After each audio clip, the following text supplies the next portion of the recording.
Assalomu alaykum, hurmatli televizor ko'rguvchilar. Dunyo Uyg'ur qurultiyi tor televiziyasining maxsus xabarlar programmasiga hammanglar xush kelibsizlar. Men riyosatchi Iftixor Abdurashid.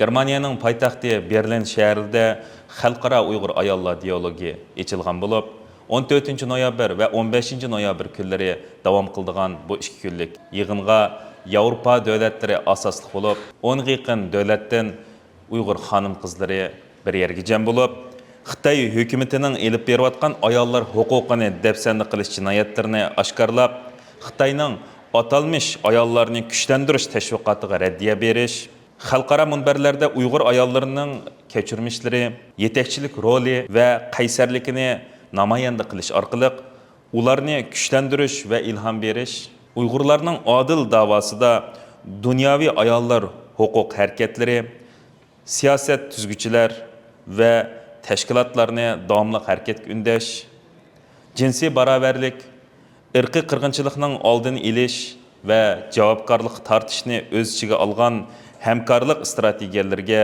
nazar og'dirish maqsadida bir yerga jam bo'ldi. Dunyo Uyg'ur qurultiyining raisi Turg'unjon Alovuddin apandimning o'zining izgi tilaklarini bildirib avatgan videoluk nutqi bilan boshlangan mazkur yig'inda Dunyo Uyg'ur qurultiyining qurg'uvchilaridan biri bo'lgan va qurultayning tunji raisi bo'lgan Erkin Altekin apandim so'z qildi.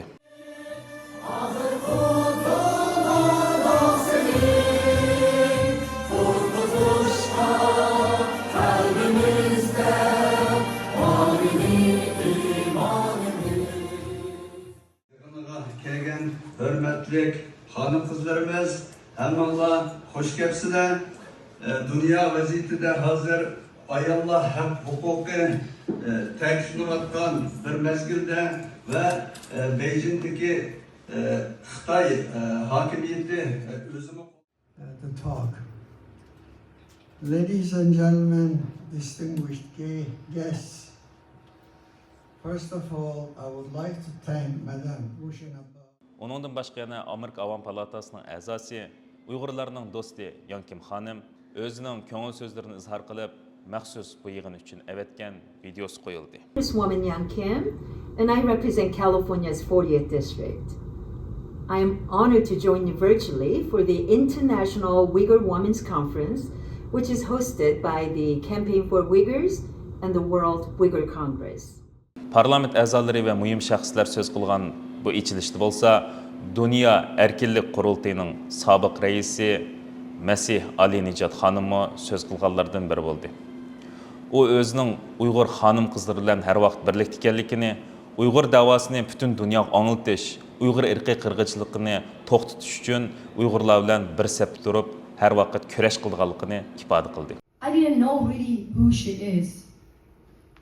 But when she shared her story, I thought this is me. Yig'inning tunji kuni 4 bölümden tarkib topgan ilmiy muhokama yig'inlari bilan ilib berildi. Bu ilmiy muhokamalar haqida texmo tafsiliy ma'lumotlarni diqqatingizga sunish uchun bu yig'inlarga riyosatchilik qilgan aziz mehmonlarni ziyorat qildik. Birinchi bölüm Beijingning va'dalaridan irqiy qirg'inchilik realligigacha Xitoyning ayollar huquqi qilgan xiyonati degan temada bo'ldi. Bu bölümge Amerika Davlat ishlari bo'limining sobiq yordamchi kotibi Scott Basby apandim riyosatchilik qildi. Women's rights domestically, both in terms of policy and propaganda, to justify control while concealing its repression of women. O bizning ziyoratimizni qabul qilib, bu bölümni izohlab, xulosalab mundaq deydi. I was very pleased today to moderate a panel. Yaxshimsizlar do'stlar, bugun men riyosatchilik qilgan ilmiy muhokama yig'inininki temasi bo'lsa, Beijingning va'dalaridan irqiy qirg'inchilik realligigacha Xitoyning ayollar huquqi qilgan xiyonati degan temada bo'ldi.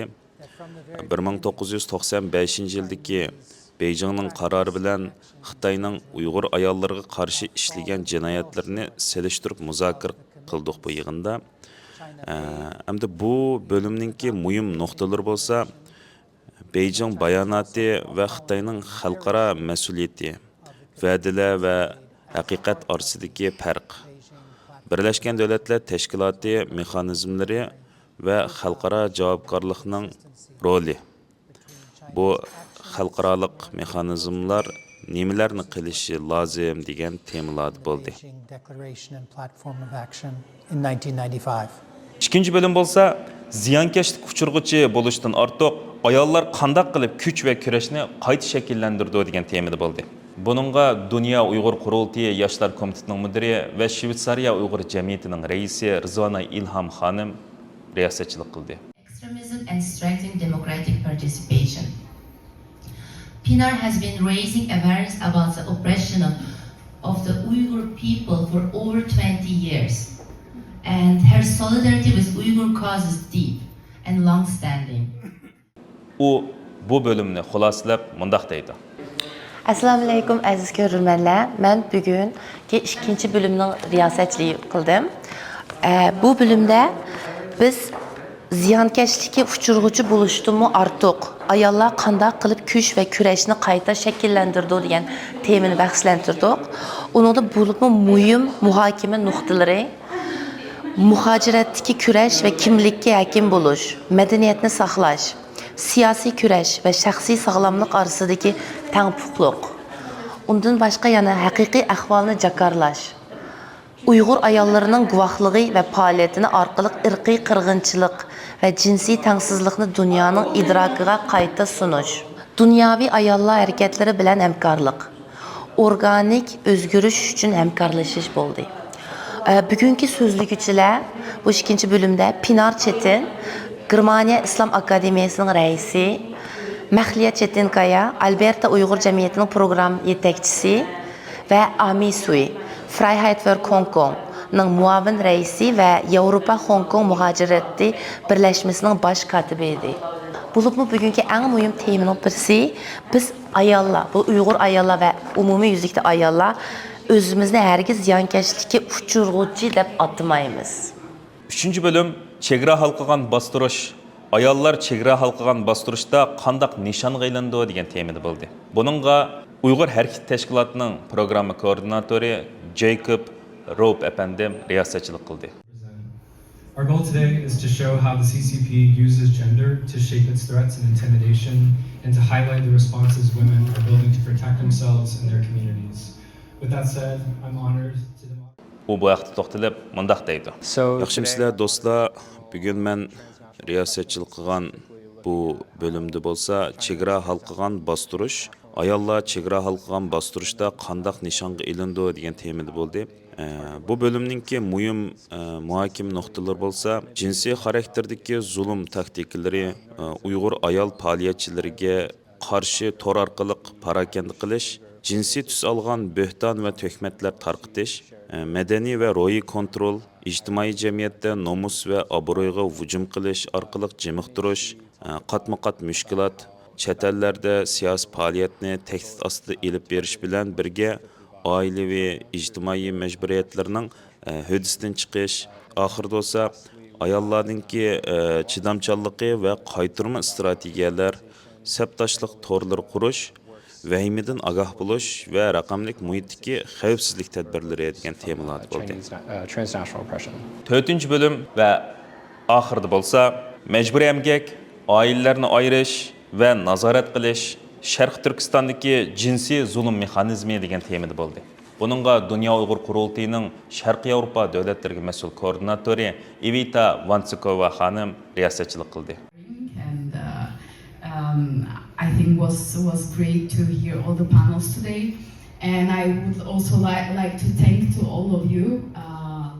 U bu bo'limni xulosalab munolarni dedi.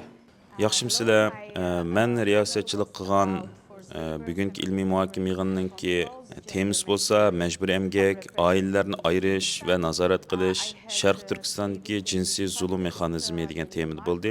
Bu bo'lim Xitoy hukumatining Uyg'ur elidagi majburiy emgakni faqat iqtisodiy qurollar emas, balki jinsiy kontrol vositasi o'rnida qo'llanayotganligini muzokara qilgan bo'ldik. Mutaxassislar majburiy emgakning oilalarning parchalanishi ideologiyalik zo'rlash va madaniy yo'qotish bilan qandoq bog'lanishliq ekanligini va bu tuzumlarning Uyg'ur ayollari va jamoatiga qaratgan keng ko'lamli zulmini ko'rsatib berdi. Oxirida bo'lsa 1933 va 1944-yillari 12 noyabr qurilgan Sharq Turkiston Islom Jumhuriyati va Sharq Turkiston Jumhuriyatlarimizning qurilganlik kunini qutlab madaniyat faoliyati o'tkazildi. Kahramanlarımızın ruhları şad olsun.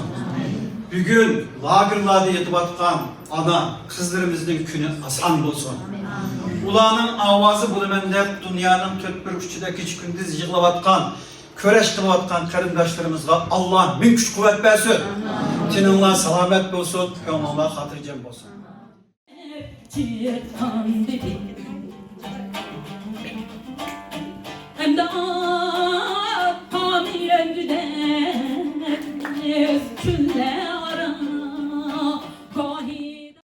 Hörmətli görünmənlər, yuqarıda diqqətinizlərə Dünya Uyğur Qurultayı Tor televiziyasının məxsus xəbərlər proqramısını sunduq. Kin qitimliq sanımızgacha görüşkiçi aman bolğaysızlar. Mən riyasətçi İftixar Abdurşid, Germaniyanın paytaxtı Berlindan hammalarga o'tliq salom. Allohga omonat.